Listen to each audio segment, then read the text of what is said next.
సంతోషంగా ఉన్న వారందరూ అందరూ సంతోషంగా ఉన్నారా? అందరూ ఉన్నారు కదా? ఓకే, అందరూ ఒకసారి హల్లెలూయా హల్లెలూయా హల్లెలూయా. దేవునికే మహిమ కలుగును గాక. ఆమేన్. దేవునికి మొట్టమొదట మహిమ చెల్లిస్తూ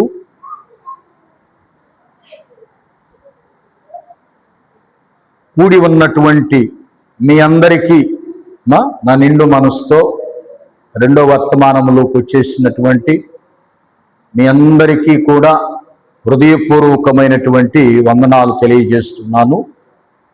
దేవుని సన్నిధిలో స్తుతి ఆరాధన బలంగా మనం చేసినప్పుడు, దేవుణ్ణి మనము స్తుతించినప్పుడు, దేవునిని మనము గణపరిచినప్పుడు ఆయన మనలో ఉన్న ప్రతి బలహీనతను దేవుడు ఏం చేస్తాడు?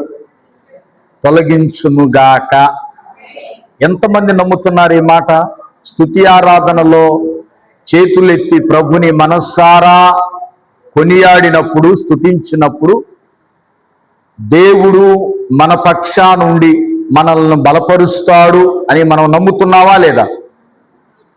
బైబిల్ గ్రంథములో ఎన్నో ఆధారాలు ఉన్నాయి. దేవుని ప్రజలు స్తుతించినప్పుడు, నిలవబడి దేవునిని గణపరిచినప్పుడు దేవుడు దిగివచ్చి దేవుడు బలపరిచినటువంటి సందర్భాలు ఉన్నాయి. అందుకనే మనము దేవుణ్ణి ఏం చేయాలి? ఆత్మతో సత్యముతో బలంగా దేవుని స్తుతించే వారముగా ఉండుముగాక, గణపరుచుదుముగాక, దేవుని శక్తిని మనము పొందుకుందుముగాక. కాబట్టి స్తుతి ఆరాధన చేసి దాని శక్తిని, దేవుని శక్తిని పొందుకున్న మీరందరికీ ప్రభు అయిన యేసుక్రీస్తు నామములో మరొకసారి వందనాలు తెలియజేస్తున్నాను. అందరూ ఎట్లాగున్నారు? ఏమ్మా, అందరూ సంతోషంగా ఉన్నారా? క్షేమంగా ఉన్నారా? ఆరోగ్యంగా ఉన్నారా? దేవుని కృపను బట్టి దేవుడు మనల్ని ఎప్పుడు కూడా ఎట్లా ఉంచే దేవుడు? ఆరోగ్యంగా, సంతోషంగా, క్షేమంగా ఉంచే దేవుడే తప్ప బలహీనంగా ఉంచే దేవుడు కాదు. ఆయన ఎప్పుడు కూడా ఏం చేసేవాడు?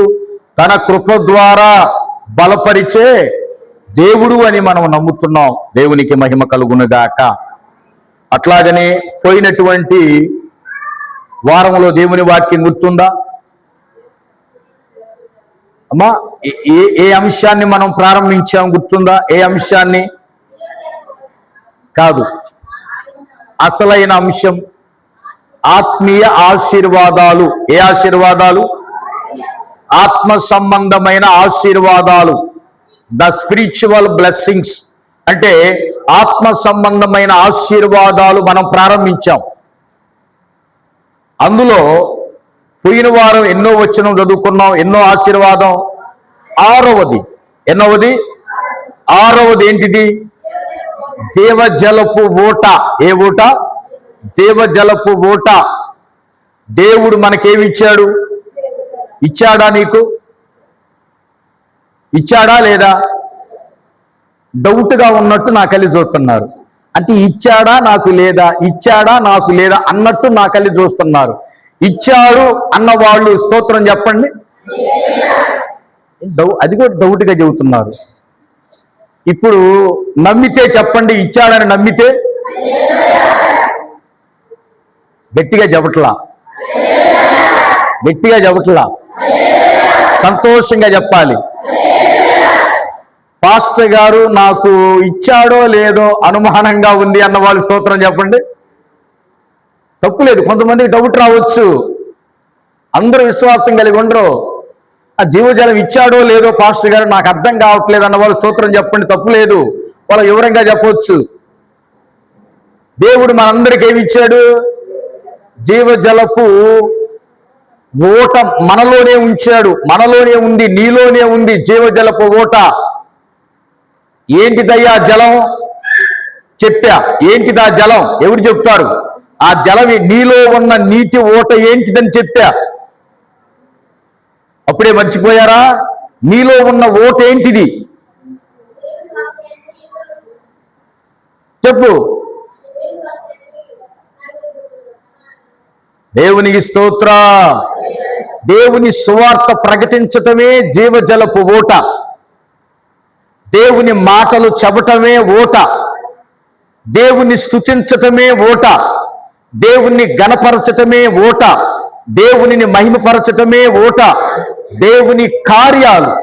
ఇంకా నేను ఈ వారం మధ్యలో కూడా నేను చెప్పుకుంటా వచ్చా, రాత్రి కాలంలో బిడలకి, ప్రార్థనకు వచ్చిన వాళ్ళకి, అమ్మా దేవుని స్తుతించటము అదొక ఊట. ఇంకా యెషయా గ్రంథంలో ఉంది, రక్షణ బావుల్లో నుంచి మీరు ఆనందాన్ని తోడుకుంటారని దేవుడు చెప్పాడు. రక్షణ బావుల్లో నుంచి ఆనందం అనే జలాన్ని తోడుకుంటారని దేవుడు చెప్పాడు. అట్లాగనే ఇశ్రాయేలీయులు తోడుకున్నారు, ఇశ్రాయేలీయులు త్రాగారు, మందిరాన్ని కట్టుకున్నారు, ఆ మందిరంలో జీవజలాన్ని తాగారు, సంతోషించారని కూడా చెప్పా. దేవునికి స్తోత్ర. అమ్మా 6వ ఆశీర్వాదం ఏంటిది? ఇప్పుడు 7వ ఆశీర్వాదం చెప్తా, గుర్తుపెట్టుకోండి జాగ్రత్తగా. 7వ ఆశీర్వాదం, 7వ ఆశీర్వాదం, 7వ ఆశీర్వాదం. ఎందుకంటే ఇవన్నీ మనకు తెలియాలి. ఆశీర్వాదాలు అంటే అనుకుంటున్నాం ఆశీర్వాదాలు, అవేంటో మనకు తెలియాలి ఆశీర్వాదాలు. 7వ ఆశీర్వాదం జీవాహారము. ఏంటిదమ్మా? 6వ ఆశీర్వాదం ఏంటిది? జీవజలము.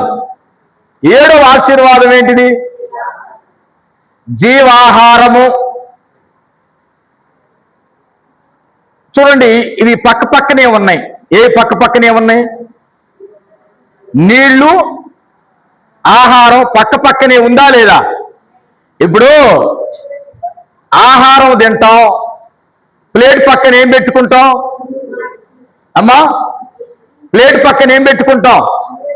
మంచినీళ్ళు పెట్టుకుంటాం. ఎందుకు చెప్పండి, ఎందుకు పెట్టుకుంటాం?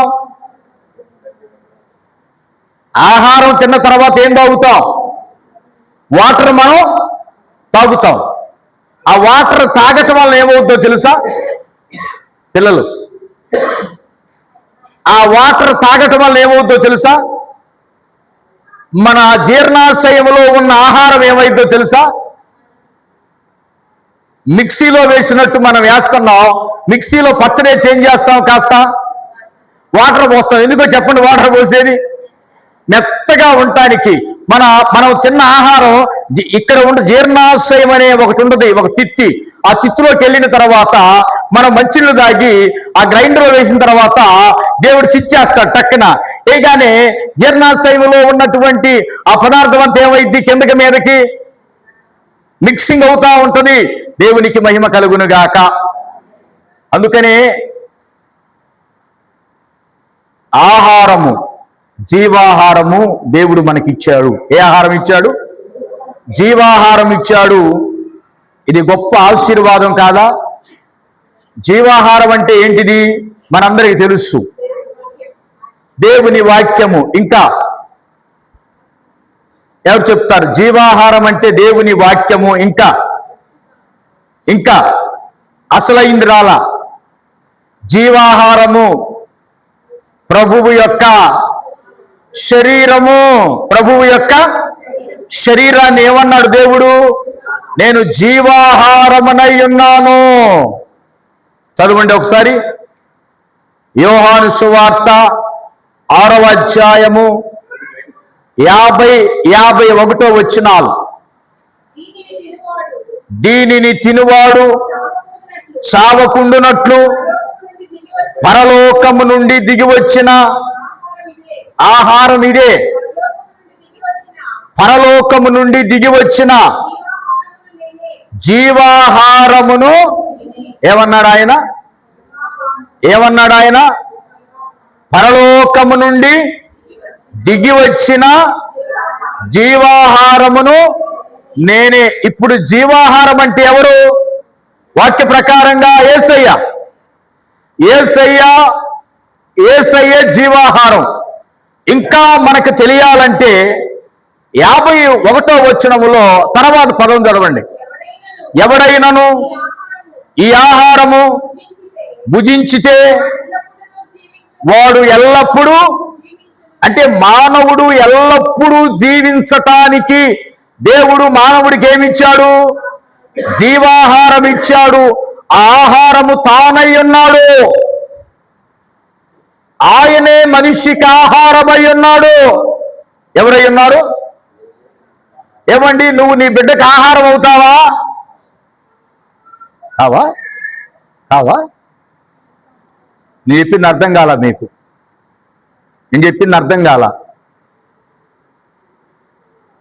ఎక్కడ చూసిన ఆహారం లేదు. నీ బిడ్డ ఆకలి అవుతుంది, నీ శరీరాన్ని కోసి ఫ్రై చేసి ఇస్తావా? మనం ఇయ్యలేము. కానీ బైబిల్ పాత నిబంధనలో ఎంతమంది చదివారో లేదు కానీ పాత నిబంధనలో ఒక బిడ్డను బాగా కరువు వచ్చిందంట. గమనించండి, బాగా కరువు వస్తే ఒక తల్లికి ఒక బిడ్డ, ఒక తల్లికి ఒక బిడ్డ, ఇద్దరు బిడ్డలు ఉన్నారు. ఆ తల్లులు ఏమనుకున్నారో తెలుసా? ఈరోజు నీ బిడ్డను చంపి ముక్కలు ముక్కలుగా చేసి మాంసం వండుకొని తిందామని అనుకున్నారు. ఈ మాంసం అయిపోయిన తర్వాత నెక్స్ట్ నీ బిడ్డని వండుకొని, ఎంతమంది చదివారు చెయ్యొద్దని? ఎంతమంది విన్నారు, చదివారు ఈ మాట? మీరెవరు వినలేదా? దేవుని స్తోత్ర. ఆ తల్లి ఆ బిడ్డను తిన్నది. రెండో బిడ్డను వధించబోయేసరికి ఆ తల్లి ఏమన్నది? వామ్మో, వద్దయ్యో, నా బిడ్డ తినొద్దయ్యో, నా బిడ్డ తినొద్దయ్యో అంటే ఈమెకు ఒక న్యాయము. ఒప్పందం ఏమనుకున్నారు? ముందు నీ బిడ్డ, ఈ బిడ్డ మాంసం 4 రోజులు తింటాము, తర్వాత నీ బిడ్డను తిందాం అనుకున్నారు. ఈ బిడ్డ 4 రోజులకి అయిపోయాడు మాంసం. ఆ బిడ్డను తినాలా లేదా? కానీ ఆ బిడ్డను తల్లి ఇవ్వలా. ఆ విషయం రాజుగారి దగ్గరికి వెళ్ళింది. దేవునికి స్తోత్ర. బైబిల్ గ్రంథములో ఒకరిని ఒకరు తిన్న రోజులున్నాయి, నరమాంసాన్ని తిన్న రోజులున్నాయి. అటువంటి కరువు వచ్చింది. ఇంకో కరువు కూడా వచ్చింది. ఎంతో తెలుసా? పిట్ట రెట్టను కూడా తిన్న రోజులున్నాయి. పావురాయి రెట్టలు, పిట్టల రెట్టలు కూడా తిన్నారు. మనం తింటావా? రెట్ట ఫ్రై చేసుకుంటావా? దానితో ఎగ్ ఫ్రై చేస్తావా? నువ్వు బిర్యానీ చేస్తావా? చేయలేవు మనం. కానీ బైబిల్ గ్రంథంలో ఏం చేశారో తెలుసా? పిట్ట రెట్టను కూడా నెల ఇచ్చి కొన్నారు. స్తోత్రం చెప్పండి. అంత కరువు వచ్చేసింది. అంత భయంకరమైన బీభత్సమైన కరువు వచ్చేసింది. కానీ ఇవన్నీ తాత్కాలికమైన ఆహారాలు కదమ్మా. కానీ దేవుడు ఏమన్నాడో తెలుసా? మానవుడు చూడండి, ఆహారం ఆ బిడ్డను తిన్న తర్వాత 4 రోజులు బతుకుతాడు, తర్వాత చనిపోతారా లేదా? కానీ దేవుడు ఏమన్నాడో తెలుసా? నేను మీకు ఆహారం అయిపోతా. ఏమైపోతా? చూడండి, యేసయ్యే నీకు ఆహారం అయ్యాడు. ఏమండి, ఆయన వేరొక ఆహారాన్ని పెట్టాడా? మోషే గారు ఏం పెట్టాడు? ఇశ్రాయేలు ప్రజలకి మన్నా పెట్టాడు. తన శరీరాన్ని పెట్టాడా? పరలోకము నుంచి తెచ్చి పెట్టాడు. కానీ ఈయనేమన్నాడు యేసయ్య? నేను ఎక్కడి నుంచి తేను? నా శరీరాన్ని కట్ చేసుకొని ముక్కలు ముక్కలుగా నన్ను తినండి. ఎందుకో తెలుసా? మీరు ఈ లోకములో ఏ ఆహారం తిన్నా కొంతకాలమే బ్రతుకుతారు. దేవుని స్తోత్రం చెప్పండి. గట్టిగా స్తోత్రం చెప్పండి. గట్టిగా స్తోత్రం చెప్పండి. ఏ ఆహారం తిన్నా కొంతకాలమే ఉంటారు. నేనిచ్చే ఆహారం తినేవాడు ఏం పొందుతాడు? చూద్దాం. ఆహారం ఏంటిదో మనం చూద్దాం. 54వ వచనం. నా శరీరము తిని నా రక్తము త్రాగువాడే నిత్య జీవము గలవాడు. అంచె దినమున నేను వానిని లేపుదును. నా శరీరము నిజమైన ఆహారము, నా రక్తము. స్తోత్రం చెప్పండి. ఇప్పుడు గట్టిగా స్తోత్రం చెప్పండి. ఇప్పుడు నిజమైన ఆహారం ఏందో చెప్పండి. లోకంలో నిజమైన ఆహారం ప్రభువు యొక్క శరీరము. నిజమైన నీళ్ళేంటి? రక్తము, అదే జీవజలము. దేవునికి స్తోత్రం. ఇప్పుడు పక్క పక్కన ఉందా లేదా? జీవాహారం, జీవజలం, జీవాహారం, జీవజలం. మనం గనుక లోకములో ఆహారం తిని నీళ్ళు ఎట్లాగైతే త్రాగుతామో, బల్లారాధన రోజు కూడా ఏం చేస్తున్నాం? శరీరాన్ని తిని ఆయన రక్తాన్ని తాగుతున్నావా లేదా? మనం లోకములో తింటున్న ఆహారం దేని కొరకు తింటున్నాం? దేని కొరకు తింటున్నాం?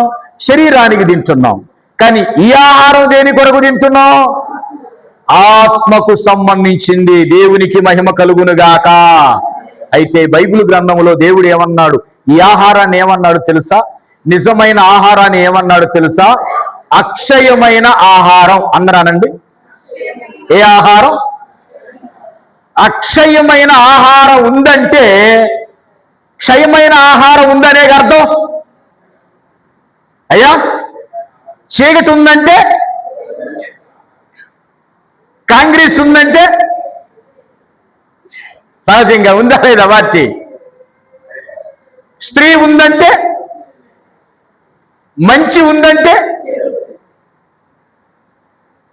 ఆకాశం ఉందంటే, అంటే ప్రతిదానికి రెండు. అవునా కాదా? కీడుందంటే, అక్షయమైన ఆహారం ఉందంటే, మరి ఇప్పుడు అక్షయమైన ఆహారం ఏది? ప్రభు శరీరం, రక్తం. క్షయమైన ఆహారం ఏది? చదువుదావా? 27వ వచనం చూడండి. క్షయమైన ఆహారం 27వ వచనం. క్షయమైన ఆహారం. అమ్మా, క్షయమైన ఆహారం కొరకు కష్టపడకుడు గాని నిత్య జీవమును కలగజేయు అక్షయమైన ఆహారం కొరకే కష్టపడుడి. మనిషి కుమారుడు దానిని మీకిచ్చును. ఇందుకై తండ్రి అయిన దేవుడు, దేవునికి మహిమ కలుగునుగాక. ప్రియమైన దేవుని పిల్లలారా, యేసుక్రీస్తు వారు ఏమన్నారంటే,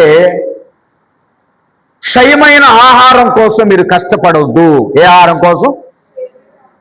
27వ వచనములో క్షయమైన ఆహారం కోసం మీరు కష్టపడవద్దు. మరి దేనికోసం కష్టపడమన్నాడు చెప్పాలి. అమ్మా, కళ్ళు మూయొద్దు. కళ్ళు మూస్తే సాతాను మీలో ఉన్నట్టే. ఎవరైతే కళ్ళు మూస్తారో వాళ్ళలో ఎవరున్నారు? నేను చెప్పటల్లా, బైబిల్ చెబుతుంది. అవునా కాదా? కళ్ళు మూసిన వాళ్ళు ఎక్కడ పడ్డారు? ఎవరు చెప్తారు? కళ్ళు మూసుకున్న వాళ్ళు ఎక్కడ పడ్డారు? మేడ మీద నుంచి. ఇప్పుడు మనం కింద పడదామా నిలబడదామా? మనం కింద పడదామా నిలబడదామా? మరి నిలబడాలంటే కళ్ళు మూయాలా తెరవాలా? స్తోత్రం చెప్పండి గట్టిగా. గట్టిగా స్తోత్రం చెప్పండి. కాబట్టి అక్షయమైనటువంటి ఆహారం కోసం మీరు కష్టపడండి.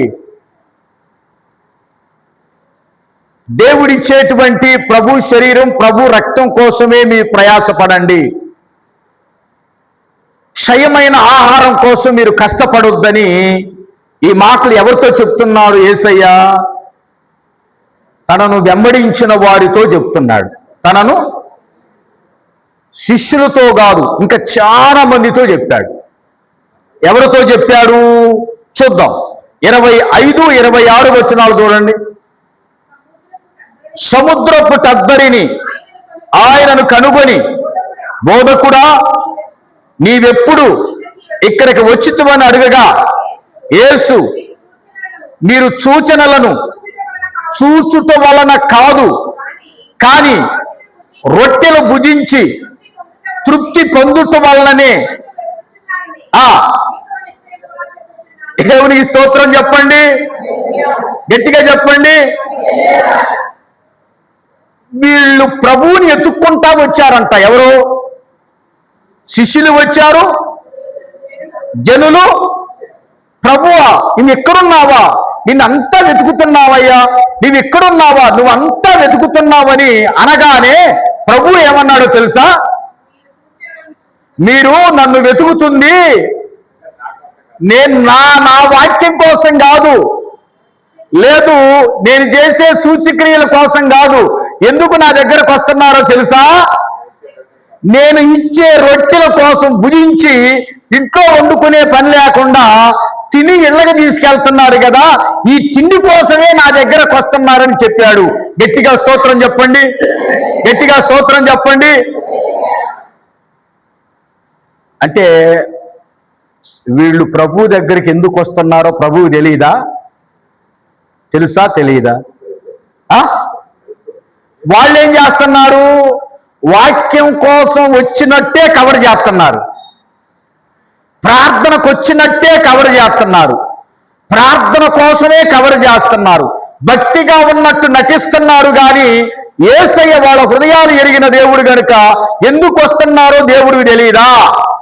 అమ్మా తెలుసా లేదా? మరి మనందరిలో ఎవరెవరు ఎందుకు వస్తున్నారో ఎవరికి తెలుసు? నాకు తెలియకపోవచ్చు.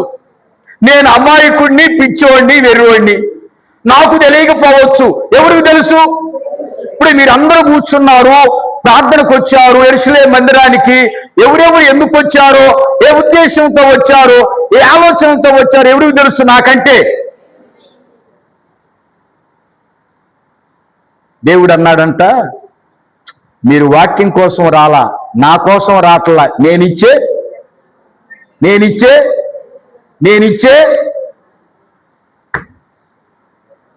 అయ్యా ప్రభు ఇచ్చే ఆహారం కోసం వస్తున్నారు. మరి మనం దేనికోసం ప్రార్థనకు వస్తున్నాం? ఇప్పుడు చెప్పండి. దేవుడు చేసే మేళ్ళు కోసం వస్తున్నావా? దేవుడే కావాలని వస్తున్నావా? దేవుడు చేసే మేళ్ళు నాకు చాలయ్యా అన్నోళ్ళు చేయి చూపించండి. నేను అడిగింది అర్థమైందా మీకు? నేను సాక్ష్యాలు చెప్పటానికే వస్తున్నా, దేవుడు నాకు మేలు చేసేనే వస్తా, మేలు చేయకపోతే ఆ యేసయ్య నాకెందుకయ్యా, మేలు చేస్తాను అందరూ చెప్పారు కాబట్టి వస్తున్నాను, మేలు కోసమే ప్రభువుని వెంబడించాను అన్న వాళ్ళు స్తోత్రం చెప్పండి.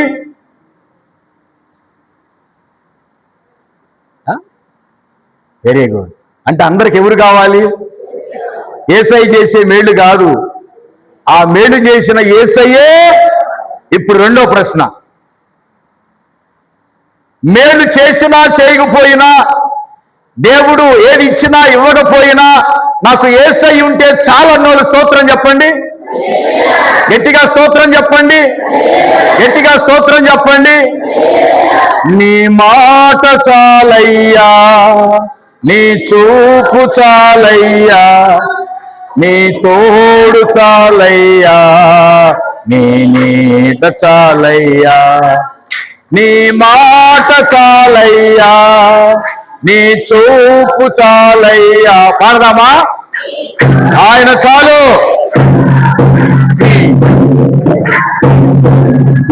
నీవంటే నాకు చాలు యేసయ్యా,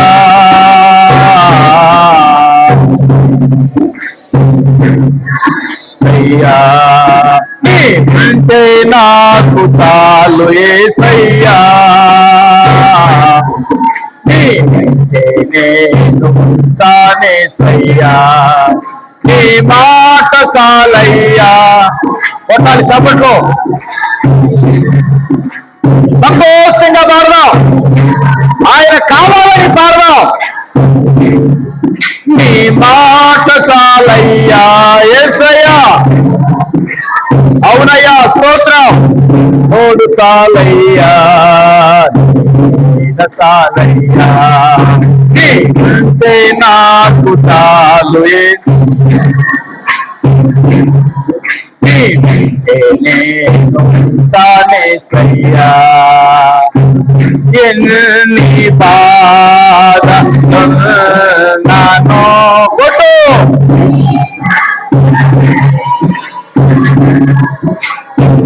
దేవుడిని మహిమ పరుతా.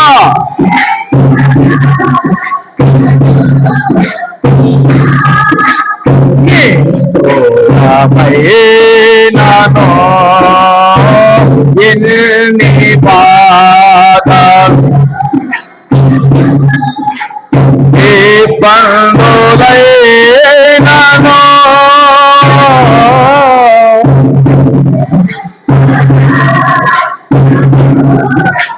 నా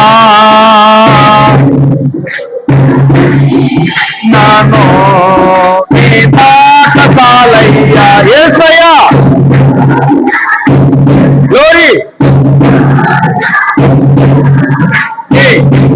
చాలయ్యా నీ మాట చాలయ్యా,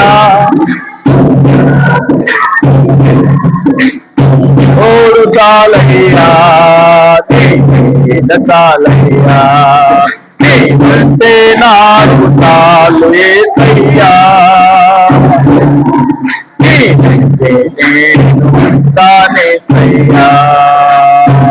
హల్లెలూయా. దేవునికి మహిమ కలుగునుగాక. ఇప్పుడు వీళ్ళకేం కావాలి? వీళ్ళకేం కావాలి? యేసయ్య సూచక్రియలు అవసరంలా, యేసయ్య అవసరంలా. ఏం కావాలి? భోజనాలు పెడుతున్నారను అర్థం కాల మీకు? ఆదివారం భోజనాలు పెట్టి చర్చికి ఎంతమంది పోతారు తెలియదా మీకు? కొన్ని చోట్ల తెలియదా? తండోపు తండాలుగా భోజనాలు లేని సంఘానికి ఎంతమంది పోతారు? కొంతమంది. ఎందుకయ్యా? ఏడే ఉన్నాడు, భోజనాలు పెడుతున్నారు, సాంబార్ ఇస్తా. ప్రభు కాలంలో కూడా ప్రభు ఇచ్చే రొట్టెల కొరకు చాలా మంది వచ్చారంట. చాలా మంది వచ్చారు. ప్రభు అన్నాడు, ఈ రొట్టెల కోసం రావద్దు నా దగ్గరికి,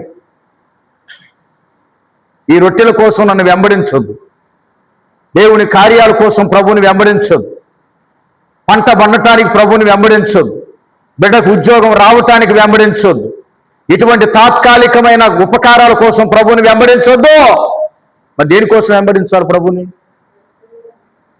నిత్య జీవాన్ని ప్రసాదించేవాడు. గట్టిగా చప్పట్లు కొట్టండి.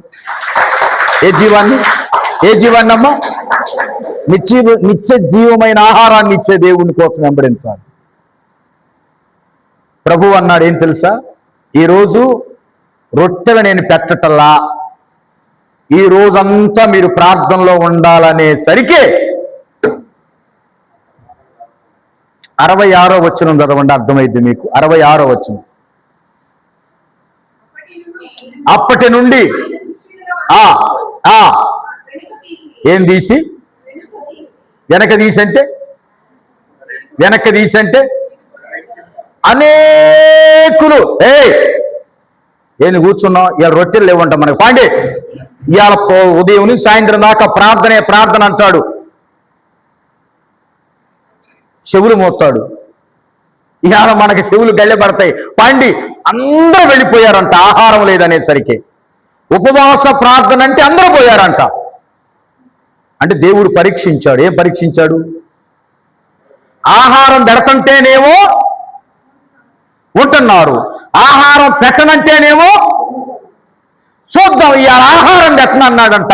ఎంతమంది ఉంటారో ఎంతమంది పోతారో తెలుసుకుందామని ఆ మాట అనేసరికి 66వ వచనంలో అందరూ ఏం చేశారు? మరి అందరూ ఇక ఆయన ఎమ్మటి రాలేదంట. అప్పుడు అందరూ పోంగా ఎంతమంది ఉన్నారు అక్కడ? అమ్మా ఎంతమంది ఉన్నారు? ఎవరు చెప్తాడు? ఎంతమంది ఉన్నారు? కుర్చీలో వాళ్ళు ఎంతమంది ఉన్నారు? 12 మంది. వాళ్ళ కళ్ళు చూసి ఏమన్నాడు తెలుసా? మరి మీరు కూడా వెళ్ళిపోతారా ఉంటారా అని అనగానే ఏమన్నాడు పేతురు గారు? చూడండి, ప్రభువా ఎవని వద్దకు నీవే నిత్య జీవపు మాటలు కలవాడవు, నీవే దేవుని పరిశుద్ధుడవని మేము విశ్వసించి ఎరిగి ఉన్నామని ఆయనతో గట్టిగా స్తోత్రం చెప్పండి.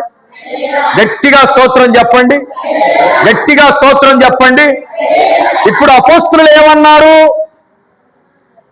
అపోస్తలులు, అయ్యా నీవిచ్చే ఆహారం కోసం మేము రావటల్లా,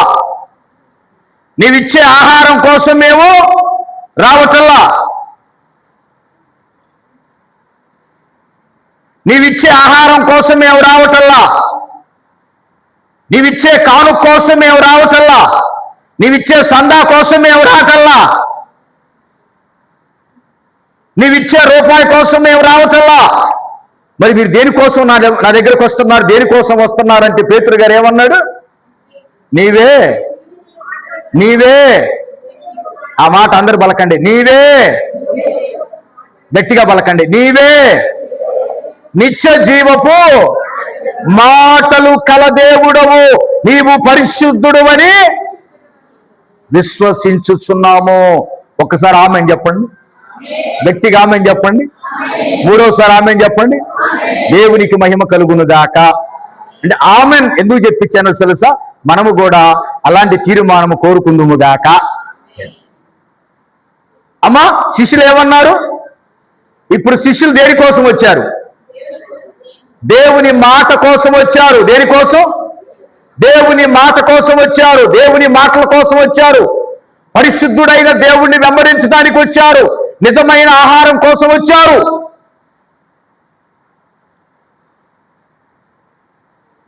చాలా మంది విశ్వాసులు ప్రభు కోసం రావటల్లా. పాస్టర్ గారు మీకెక్కడ తెలుసండి? ఏందో అట్లాగే తెలిసిపోతా ఉంటాయి నాకు. దేవుని స్తోత్రం. అట్లాగే తెలిసిపోతా ఉంటాయి, ఒకదాని వెంట ఒకటి. ఏదో అట్లాగే తెలుస్తూ ఉంటాయి మనసులో. కొంతమంది రావటల్లా. కొంతమంది ఎందుకోసం వస్తున్నారు? అయ్యా సాక్ష్యం చెప్పటానికే వస్తా, ఈ సాక్ష్యాన్ని చెప్పాల్సిందే, సాక్షిగా నిలబెట్టు, సాక్ష్యం చెప్పాల్సిందే. పంట సాక్ష్యం, బిడ్డ సాక్ష్యం, అన్ని సాక్ష్యాలు. యేసయ్యా నా జీవితంలో ఏ సాక్ష్యం లేకపోయినా నిన్ను గురించిన సాక్ష్యం చెప్పటానికే నేను వస్తా. గట్టిగా స్తోత్రం చెప్పు, గట్టిగా స్తోత్రం చెప్పు. ఏ సాక్ష్యము లేకపోయినా యేసయ్యను గురించి సాక్ష్యం ఇవ్వటానికే మనం రావాలి. యేసుక్రీస్తుని వెంబడించేది లోక సంబంధమైన ఆహారం కోసం కాదు. మత్తయి సువార్త 6వ అధ్యాయంలో ఏమన్నారో తెలుసా? ఆయన అక్షయమైన ఆహారం కోసం, చూడండి, క్షయమైన ఆహారం కోసం వెతకొద్దు. ఆహారాన్ని ఎట్లాగైనా దేవుడు మీకు ఇస్తాడా లేదా? ఇస్తాడా లేదా? ఆకాశ పక్షులను పోషిస్తున్న దేవుడు చెప్పాలి. ఆకాశ పక్షులను దేవుడు మిమ్మలను కూడా పోషిస్తాడు, మిమ్మలను కూడా పెంచుతాడు, మిమ్మలను కూడా భద్రంగా ఉంచుతాడు. వాటిని గడ్డి పువ్వులు దేవుడు అలంకరించాడు. పువ్వులను వైభవంతో అలంకరించినప్పుడు మిమ్మలను దేవుడు అలంకరించలేడా? మిమ్మలను దేవుడు పోషించలేడా? కాపాడలేడా? కాబట్టి మీరు వెతకవలసింది ఏంటో తెలుసా? మత్తయి సువార్త 6వ అధ్యాయం 33వ వచనం. కాబట్టి మీరు ఆయన రాజ్యమును నీతిని మొదట వెతకుడి, అప్పుడు అవన్నీ. దేవునికి స్తోత్రం చెప్పండి, స్తోత్రం చెప్పండి. విజయమ్మ స్తోత్రం చెప్పు. హల్లెలూయా. అంటే దేనికోసం వెంబడించాలి? ఏమి తిందుమా?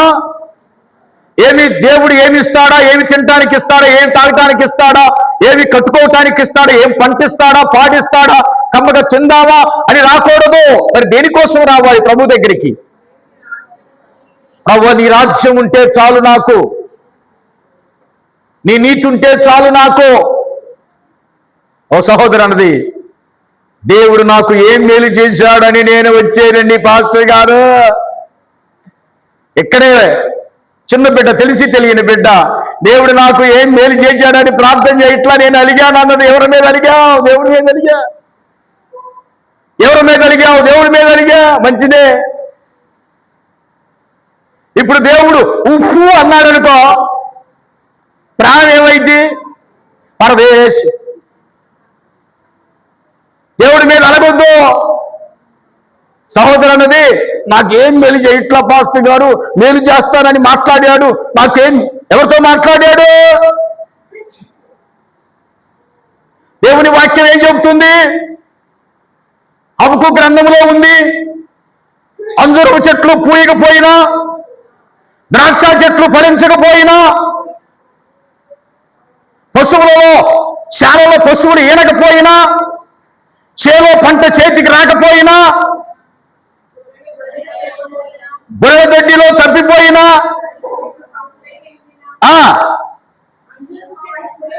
పూయకుండినను ఫలింపకపోయినను ఉండినను పంట చేతికి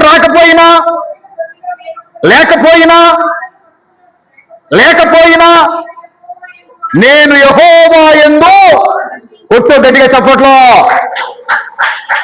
చప్పడు అర్థం కావట్లా, చప్పడు కొట్టట్లా. గొర్రెలు ఈనటానికి ఇక్కడ రాట్లా, గేదెలు ఈనటానికి మనం ప్రార్థనకి రాట్లా, గేదెలు రెట్టేయటానికి మనం ప్రార్థనకి రాట్లా, గేదెలు పాలు ఇవ్వలేను నువ్వు ప్రార్థనకి రాట్లా. దేనికి వస్తున్నావు ప్రార్థనకి?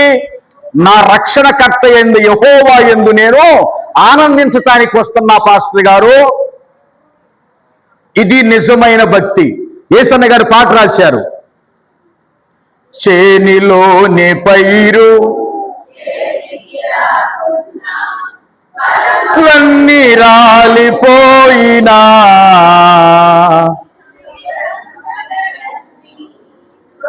అమ్మైపోయినా నేను చెల్లించనులే. చేని పైరు చేతికి పాడాలి గట్టిగా, డమ్ము కొట్టు గట్టిగా ఇయ్యాల. స్తోత్రం.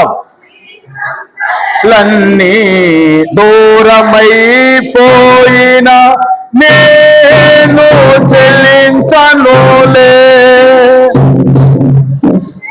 పైన రాజ్యము లవేళలా నిన్నే ఆరాధింతునే. నిశ్చలమైన రాజ్యము కొరకే ఎల్లవేళలా నిన్నే. చేనిలోని పైరు చేతికి రాకున్నా ఫలములన్నీ రాలిపోయినా సిరి సంపాడాలి. తప్పట్ల గట్టిగా పరవశించిపోవాలి. స్తోత్రం. నిశ్చలమైన రాజ్యము కొరకే ఎల్లవేళలా నిన్నే ఆరాధింతునే. నిశ్చలమైన రాజ్యము కొరకే ఎల్లవేళలా నిన్ను ఆరాధింతునే. నా గీతారాధనలో యేసయ్యా నీ కృప ఆధారమే. కనాలలో జనించని నీ కృపాదరణ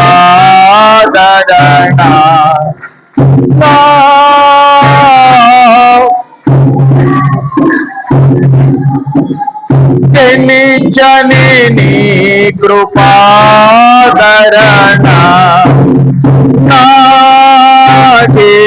నారాధనలో యేసయ్యా నీ కృప ఆధారమే. హల్లెలూయా. ఏమన్నాడు యేసన్న గారు? మా చెప్తారా ఒకసారి? చెప్తారా? చేనిలోని పైరు ఇంకా ఇంకా సిరి సంపదలన్నీ నేను చెల్లించే ప్రసక్తే లేదు. మరి అవన్నీ నీకు దూరమైనవి కదండి యోబు గారు. పిల్లలు దూరమయ్యారు, భార్య దూరమైంది, సిరి సంపదలు దూరమైంది, పెద్ద రకం దూరమైంది, ఇల్లు దూరమైంది, అన్ని దూరమైంది. ప్రభువును వదిలిపెట్టవా? వదిలిపెట్టను. వీటి కోసం కాదు నా ప్రభువు నన్ను పిలిచింది.